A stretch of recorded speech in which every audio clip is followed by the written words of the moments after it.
Hello, my name is David Levy. You are listening to the Observer's Notebook podcast. Enjoy.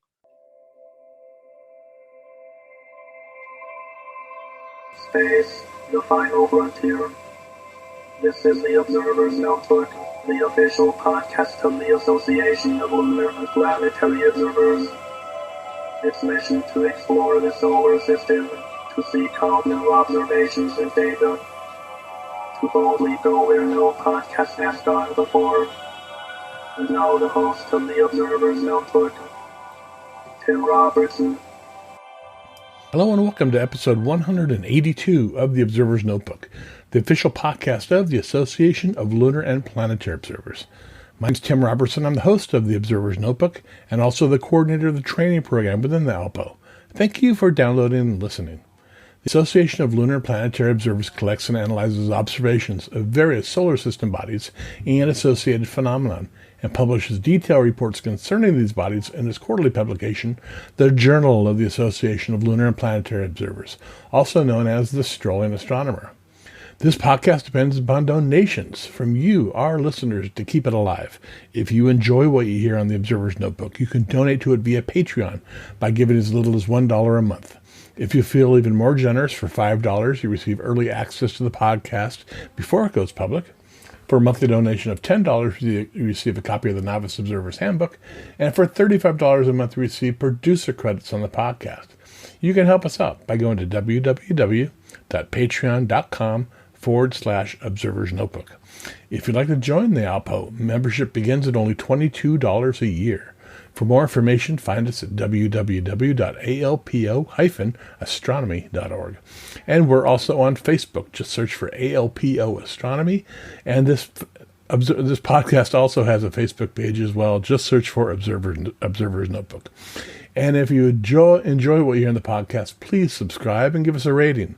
That way you'll never miss another episode. And now, episode 182 with Pranvera and Hyseni. Enjoy.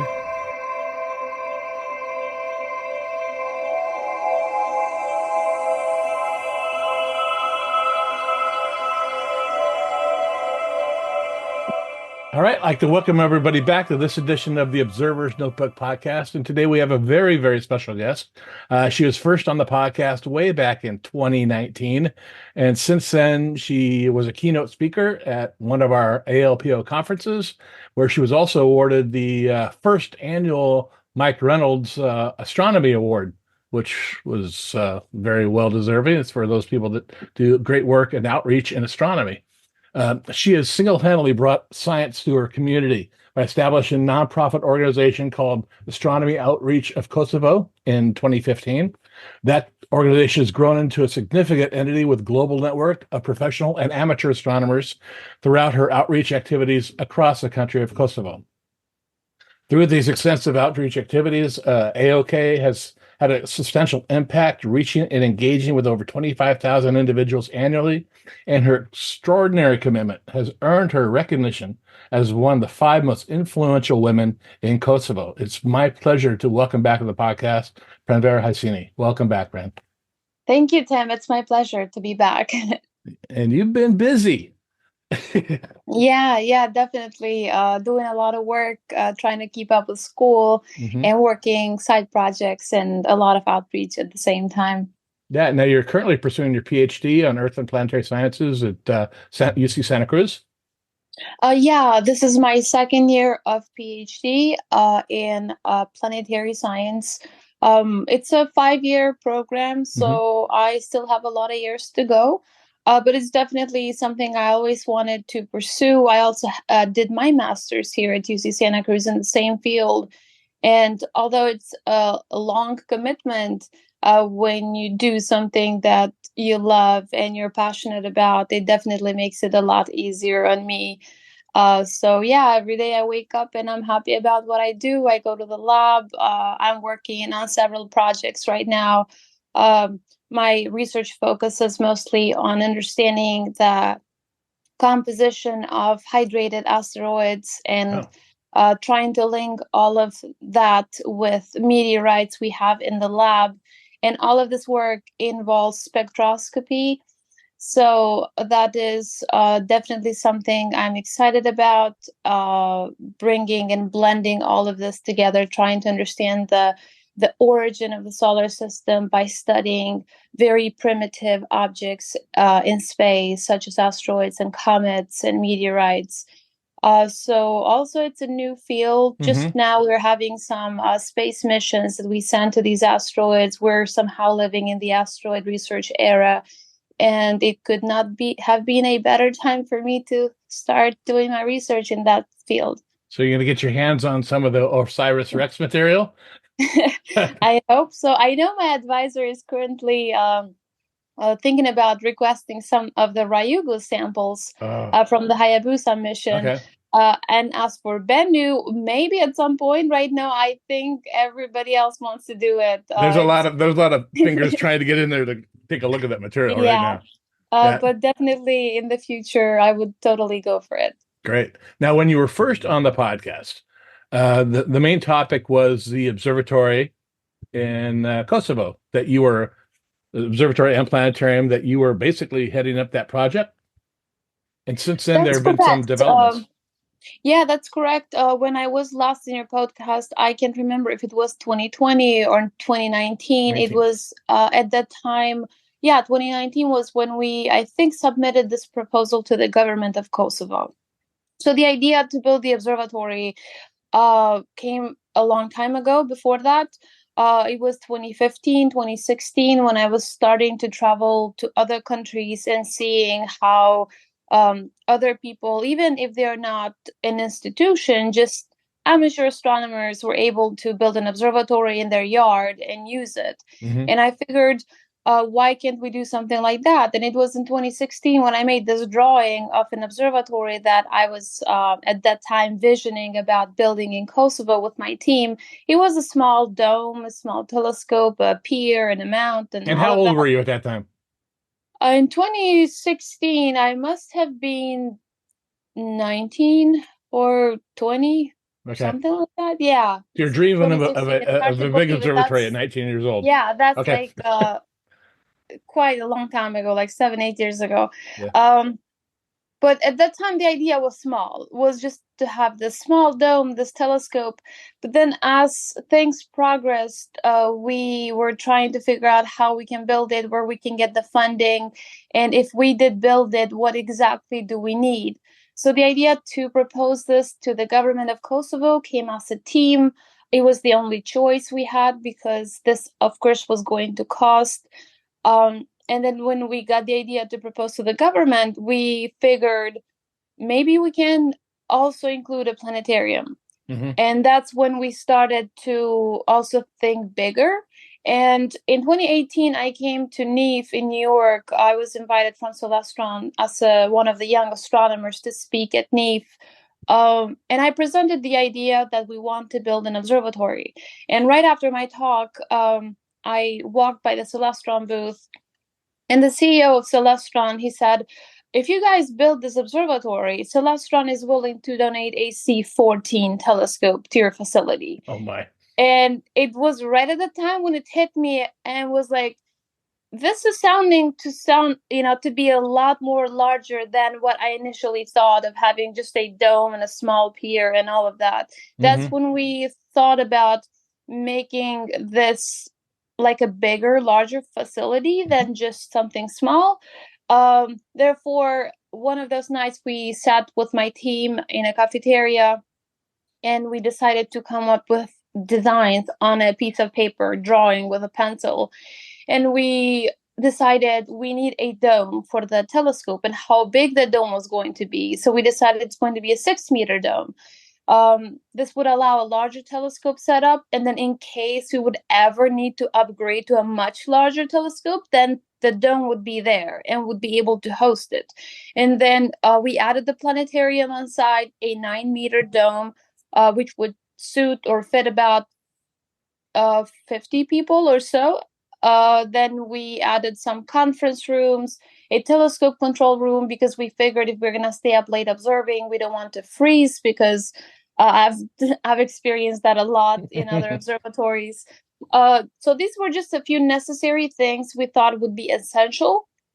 And then we approached a team of architects in Kosovo, a team of architects that make drawings of like houses and buildings, but they had never designed an observatory before. They had never been in an observatory before.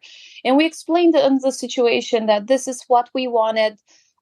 We kind of had this drawing in the piece of paper. We showed them pictures of how a dome looks like in Google.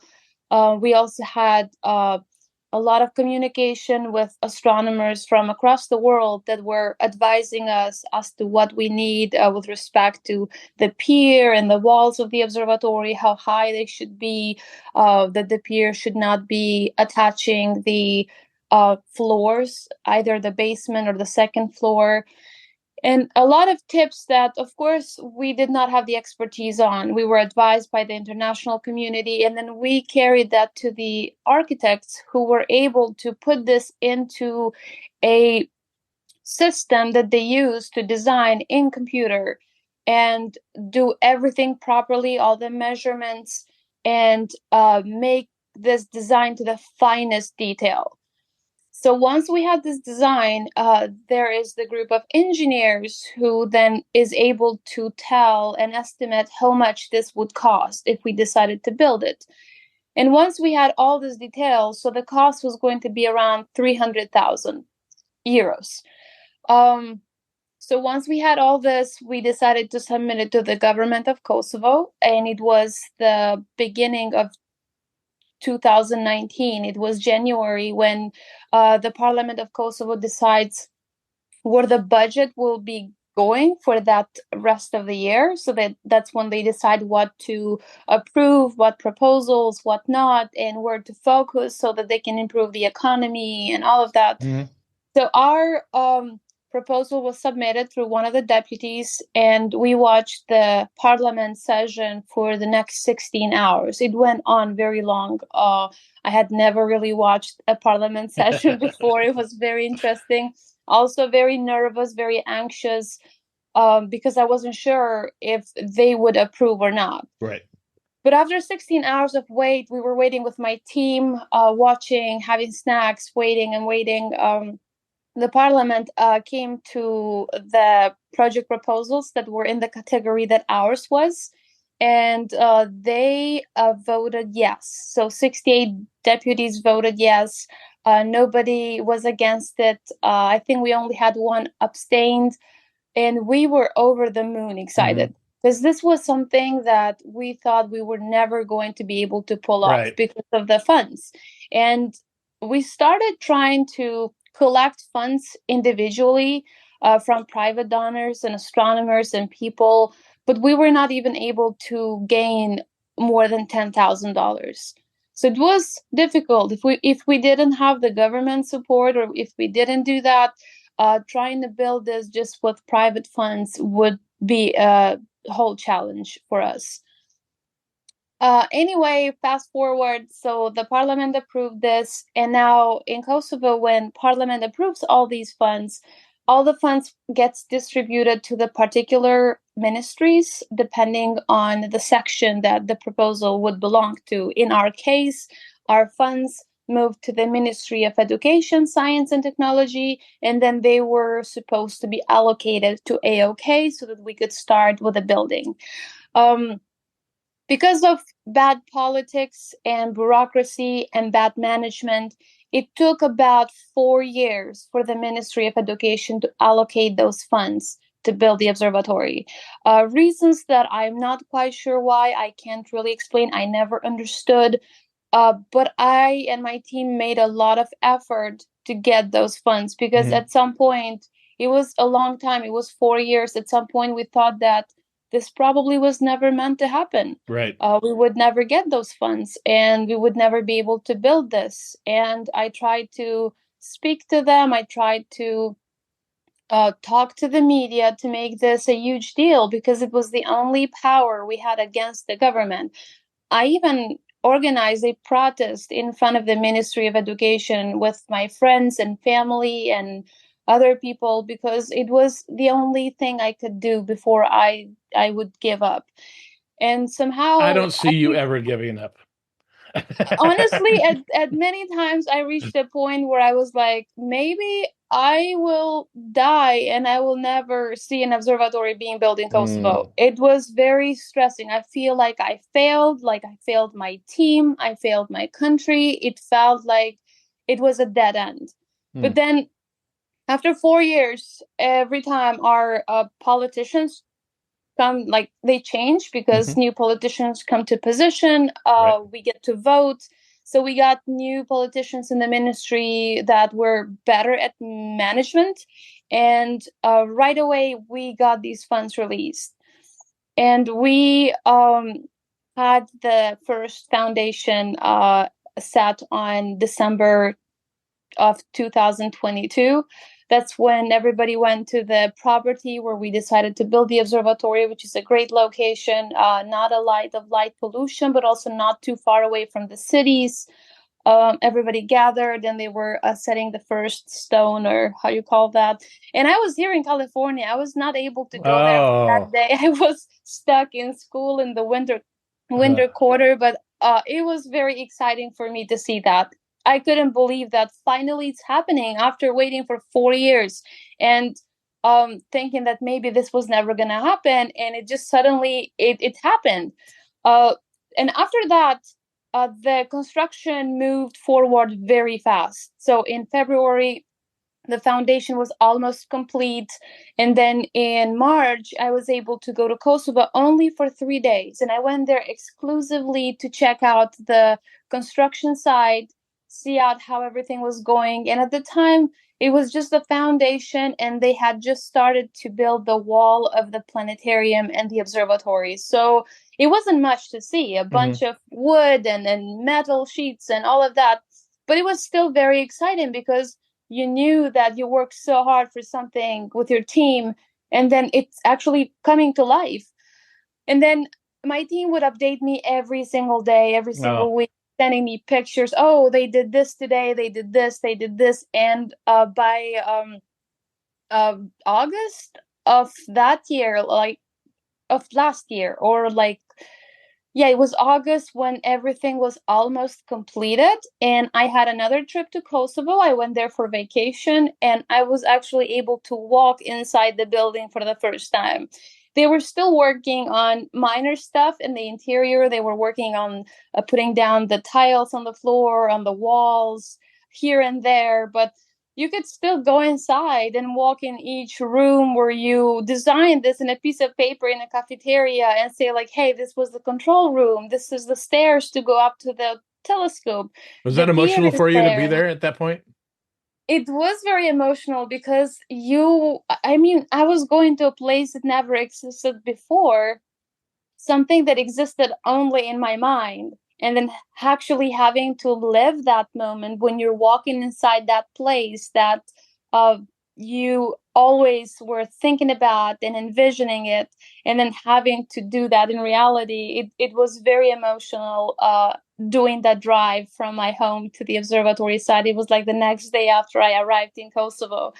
And then as I was there, of course, with my team, we were trying to plan if there was anything that we wanted to change, or if if I didn't approve of. Because I've been to a lot of these places, to planetariums and observatories, there are certain things that the construction crew don't know, or the architects don't know. For instance, we wanted the planetarium wall inside to be painted black, and they didn't understand why we would do that, because we didn't want any reflection of the light from the wall. And then how we wanted the dome painted in a certain way and also be very smooth inside, because it's composed of cement. And also the way the chairs will be laid within the planetarium, like a lot of things. The construction crew would reach out to my team, hey, how do you want us to do this? And then my team would reach out to me, and I would probably be in class or in middle of like a lab experiment, and they would ask me, hey, Pran, we need this and that. And then it was a great communication. And then if I didn't know, which was a lot of things I also didn't know, I would reach out to some astronomers here and ask for advice. And they would tell me, oh, you should do this and that. And then I would communicate that to my team. But overall, it's there, and it's a great building. And after I left for the next 2 months, September, October, the observatory was being finalized. They brought in all the furniture that we needed, and now the construction is complete. So Congratulations. I was very happy when they told me that everything is complete. They're now working on the infrastructure outside. So we have a small road that goes to the observatory from the parking lot where the public is supposed to park.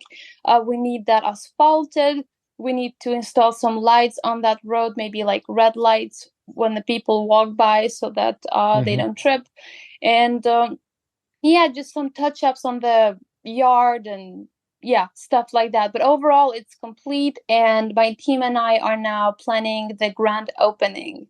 That's a day I've been looking forward ever since, and you will be there for that. Absolutely. I'm sure you better So be here. We haven't set a date yet, Okay. but we have set or locked down a month. So our goal is to do the grand opening in June of this year, 2024. But for the date, we are still coordinating with Celestron, who will be bringing a mount and the C14 that they will be installing with all the necessary accessories. All of that was donated to AOK. Plus, they will be bringing a tech team that will be installing the telescope and testing it to make sure that everything is working properly. Also, Stephen Ramsden, who a lot of us have heard of him. He does a lot of work and outreach for the Charlie Bates Solar Astronomy Project. He has donated a Lunt 152 double-stacked hydrogen alpha to our observatory. Oh my! And initially, we had the goal of attaching this telescope to the C14 so that we could utilize the observatory during the day. But now I was informed that the mount, this is a large telescope. It's going to be about 30 pounds. It would be too heavy on the mount on top of the C14. So Skywatcher jumped in and they said, no worries, we will donate you a separate mount and EQ6, I believe, to the observatory, because we have a great terrace on top of the building. So you can literally walk from the observatory to this terrace, and we can set the solar telescope separately. We can set it up so when people want to look at the sun, they can just walk outside in the terrace. And also we can attach a calcium K or a smaller one to the C14. But to me, that's just amazing how Celestron and Skywatcher and Charlie Bates have all come up together and have made all this package available for our observatory, because that's the most critical part of our building. Without it, we would have nothing. It would be just a building. So I am very excited. I'm very thankful to Celestron and Skywatcher and Stephen that have been donating very serious and very advanced, computerized tech and telescopes that will be installed in our observatory. And I'm very excited to be able to look through it and see how people will react. So now we are just finalizing or coordinating the shipping, when can it arrive, and all of this. And by the beginning of February, that's when we will be announcing the date officially. And hopefully a lot of the astronomers, the international community, will consider flying to Kosovo to join us for the grand opening ceremony. I'm definitely very excited. It's going to be a milestone for our country and also a very emotional day for me as well. But yeah, so that's where we are now. With my team, we're also working. I'm going to make another separate trip this March to Kosovo. And I'm going there exclusively to work with my team on setting up some exhibitions and preparing the observatory before we do the grand opening in June. So right now the observatory is complete. We have some furniture. The telescope will be installed, probably will be the last thing to be installed. But right now we only have white walls. And we need to make this, because our goal is to make this as a science center. So then when people walk in, they will be able to walk out with some basic knowledge on fundamentals of science. It's not about just observing the moon or the planets from the telescope. It's about being able to be there and read stuff and interact with exhibitions where they can learn more about science in general. So I'm now just planning what I can make in terms of designs and exhibitions so that we can implement it in the observatory by the time I get there in March. We want to have all these posters and designs and maybe a corner with showcasing the meteorites. I have a great meteorite collection. And yeah, I want to touch in every subject, a little bit of geology, a little bit of chemistry, a little bit of physics, not just focus in astronomy, just that. I believe despite that the size of the building, it's not very large. We don't have a lot of space to exhibit a lot of stuff. I believe with what we have, we can still come up with some great ideas that will help and inspire the young generation and families when they bring their kids to learn more about science. But yeah, so Now, what about the planetarium? oh yeah, I forgot to mention that. So the planetarium, first off, we are going to use a system that comes with a spherical mirror and a projector. So the projector projects into the mirror and then goes into the dome. So this you don't see very often in planetariums because not all planetariums have upgraded to very advanced fisheye lenses and projectors, which can cost a lot. So at this point in time, we cannot afford one of those expensive lenses. So the system that we are going to use has been donated from Jack Dunn, a very dear friend of mine and also a fellow amateur astronomer who does a lot of work with planetariums and has been part of planetariums for a long time. Okay. He has donated the system. He will be shipping it to Kosovo in the next few weeks, so that by the time I am in March in Kosovo, my team and I will be able to install this properly and also run through some of the shows that Jack also donated, along with a laptop that we will see how it looks like. We have never projected in the dome. I really hope they did a good job at smoothing it and making it the way we asked to. And You'll know right away. Yeah, and I hope we don't run into any issues because that is kind of scary. But yeah, I also would like to mention that all the sound system and audio has been donated by Hap Griffin. Hap Griffin is one of my greatest friends. We have a discovery together. We spent a lot of time at his observatory in South Carolina. He's really, really awesome and has been very supportive of my work. He has covered that. And all that sound system will probably be shipped from Germany because we cannot buy sound system here and ship it to Kosovo because of the different voltage. So we need to order it somewhere in Europe and then ship it to Kosovo. So he's working on that right now. But yeah, looks like everything is coming together. Finally, this is the most stressing part for me because I am somehow like a bridge between everybody, like trying to manage all the donations, trying to manage all the dates for the opening, trying to manage the exhibitions, and thinking how to make everything properly. So whatever we decide to set up and display, it will be appropriate for all kinds of ages. What would be most interesting to focus on, and then trying to arrange everything between the large companies, Celestron and Skywatcher, and then the government and my team, and what works best for everybody. So it's been quite some stress on me, and given that I'm also going through a lot of projects in school, I'm trying to make as much time as I can to work on everything, and so that the end result will be great. And I'm very confident that by June 20, everything will be set properly and we will have the first light in our observatory. That will be amazing. Yeah, what's the weather like in Kosovo in June? June is actually pretty good. It's a little bit humid, but not by much. We don't live in the coast, so it's not too bad. But it can be warm. It can be hot in June, quite hot actually. And then The weather is great, so I'm hoping whatever day we choose to do the opening, it's going to be a good weather, hopefully, so that we can actually look at the sun during the day, and then maybe in the evening we can try the C14 to look at the moon or planets, depending what's going to be in the sky at that month. But it's very, very much a thing that makes me happy. It feels like finally the work of all of us, AOK and the government of Kosovo and Celestron and Charlie Bates and Skywatcher and a lot of other people around the world that have continuously contributed and helped us in some way, whether it was advice, whether it was by donating equipment, whether it was by donating financial, money to support our cause.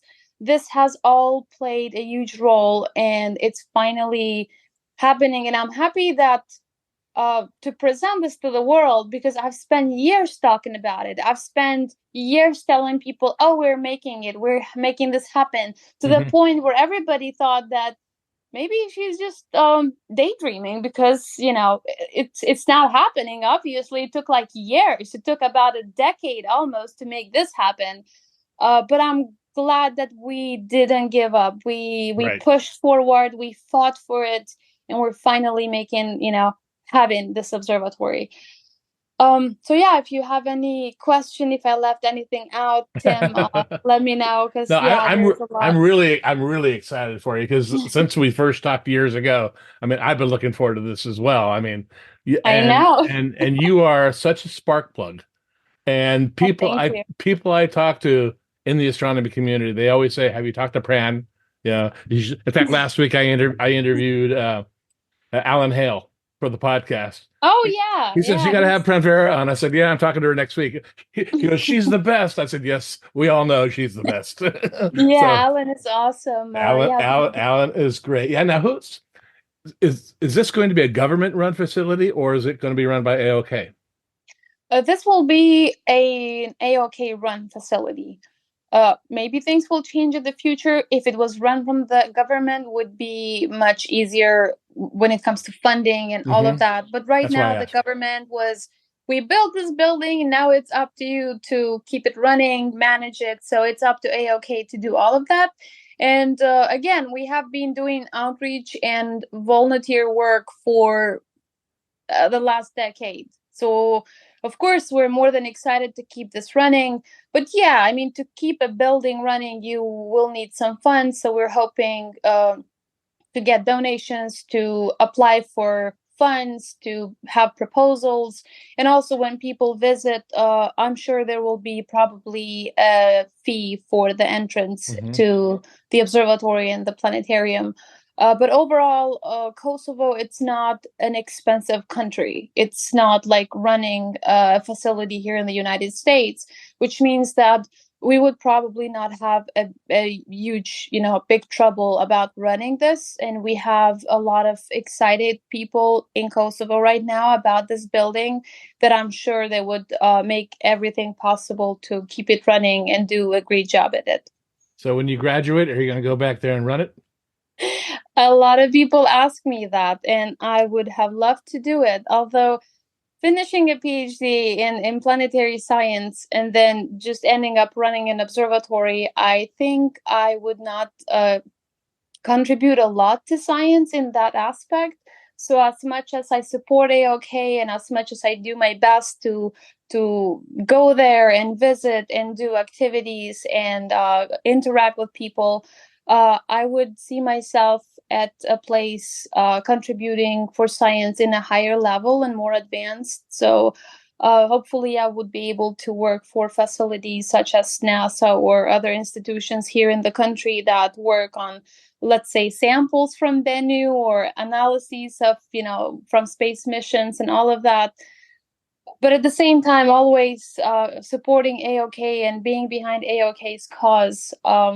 But yeah, I'm hoping to remain here, and this is the only way I can actually support AOK in a much, much higher level, by being here. You have been able to do a lot of work from here to support. That's true. Yes. Because you've been able to travel all over and see all the observatories and planetariums in the United States too. Yeah. And also around the world. making making a lot of contacts Right. with people, building a network of people, and representing AOK and telling people about AOK and the project in Kosovo.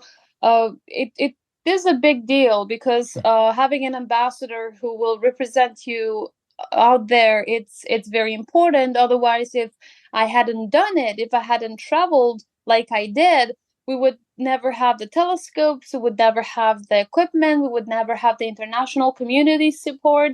But over the years, by meeting all these great people, amazing people that have been supporting me, they have been supporting AOK at the same time. So I'm very happy that I'm here to help AOK as much as I can, and at the same time contributing to the general science of planetary science. Yeah, but it's, as an outsider looking in and seeing your career, from early on and what you've done, it's easy to support you because your passion is evident in everything you do.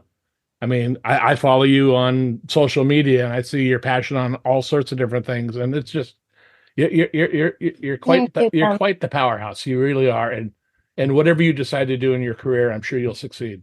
And Thank you, Tim. As for the career, it wasn't always easy coming from Kosovo and being a student here and starting in a field that it's not very common, but also I felt very scared at first because I thought, am I going to be able to make this? Am I going to be able to do great in my research? Am I going to be able to fit in? Because it's a different language, it's a different culture, it's a different type of system here at the university, and a lot of things scared me. A lot of things were difficult at the beginning, but I believe that anybody who's committed to something, regardless, they will be able to achieve it if they definitely believe that they can do it, and nothing can stop them. I know we all have challenges, we all have times when we break down and we think, okay, let's stop because we've had enough, but then you wipe your tears and you stand up and you keep going, and you get there someday.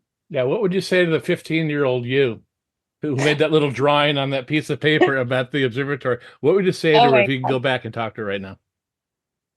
I would go back and tell myself to dream big, because when I made that drawing, I was dreaming big, but not that big, because I was thinking about making this backyard observatory, a tiny dome and all of that. But if it hadn't for, dreaming big later on, we would not have what we have today. All this big facility that will be running, it's going to be the National Observatory of Kosovo. And have you taken that in?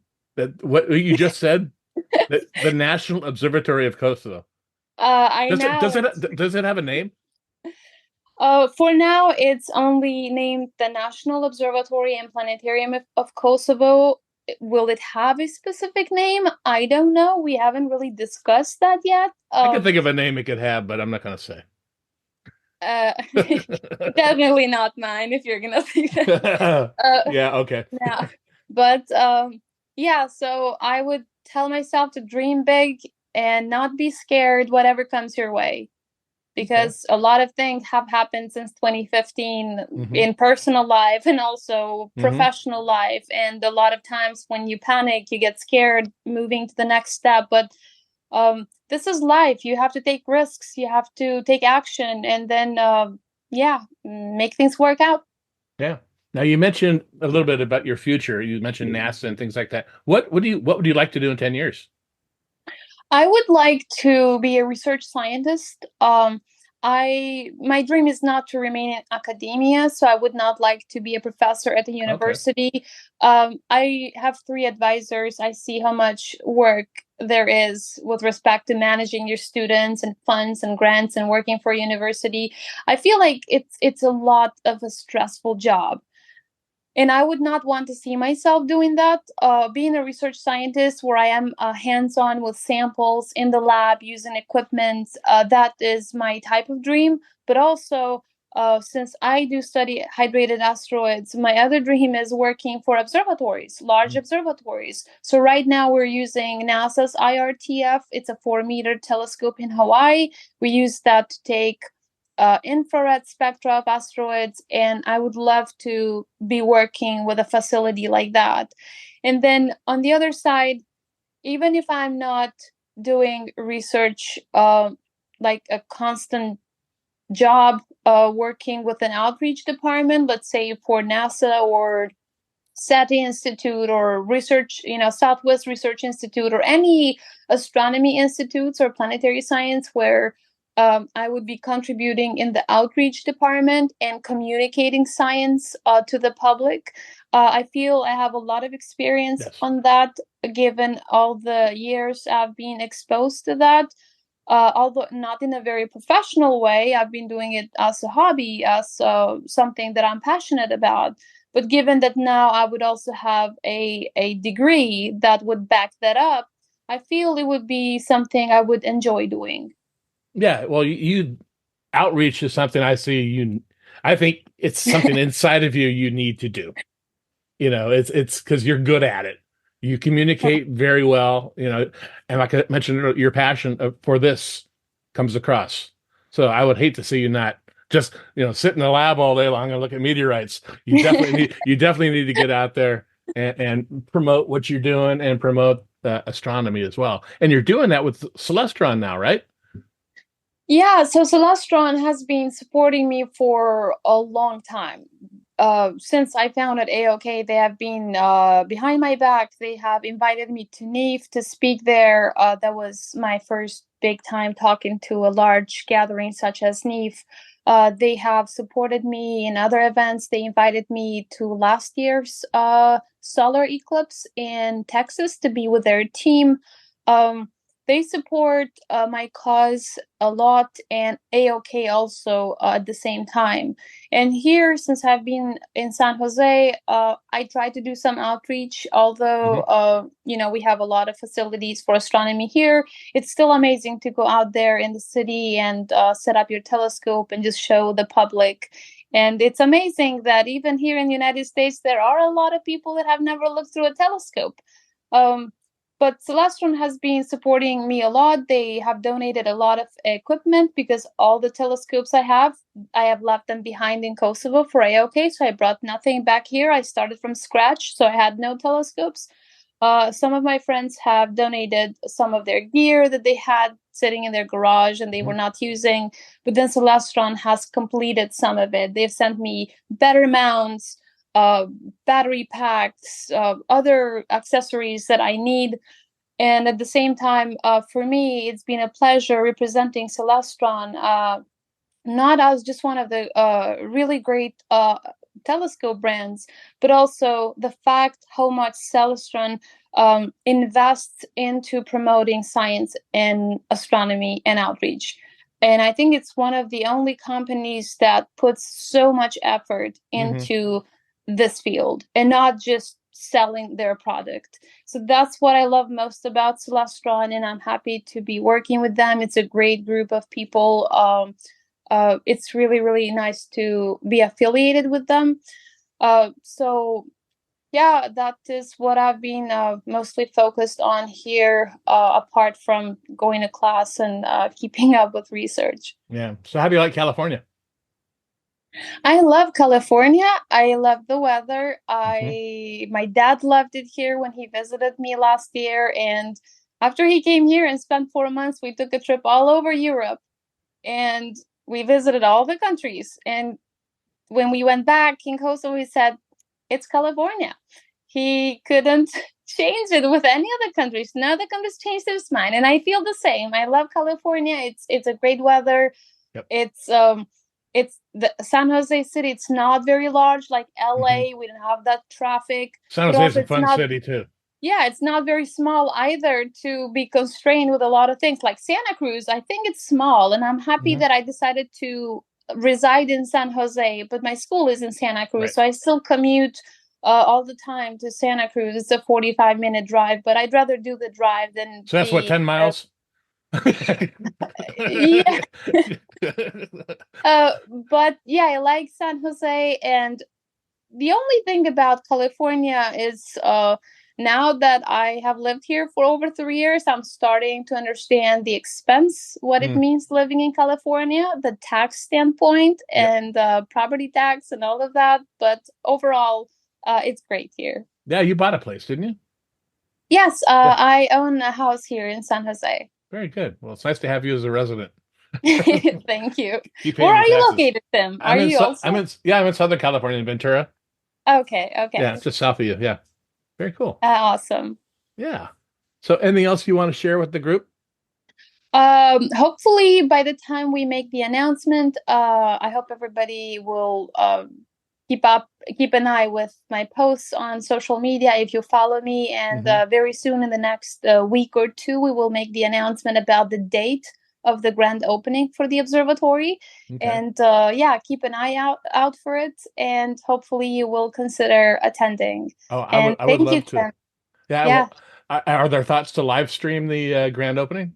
Oh, absolutely. I mean, I'm having all these plans already. See, that's your outreach brain is always on high. I know it is. So it's like you're always thinking of the angle of what you can do. I'm also thinking about, because we will have the government, there will be like the president of the country, the prime minister, and all these people will be talking in Albanian. So if we are live streaming, anybody watching who doesn't speak the language, it's not going to understand anything, or even in the audience.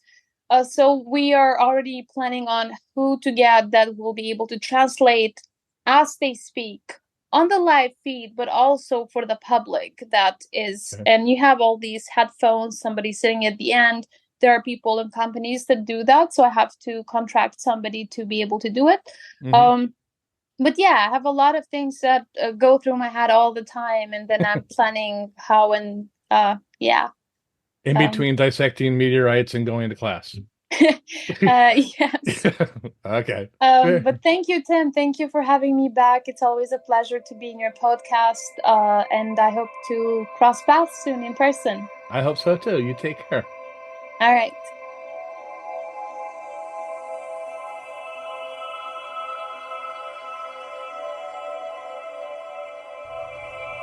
All right, well, that'll do it for this episode of the Observer's Notebook. I really want to thank Pranvera Hyseni for coming on the podcast again.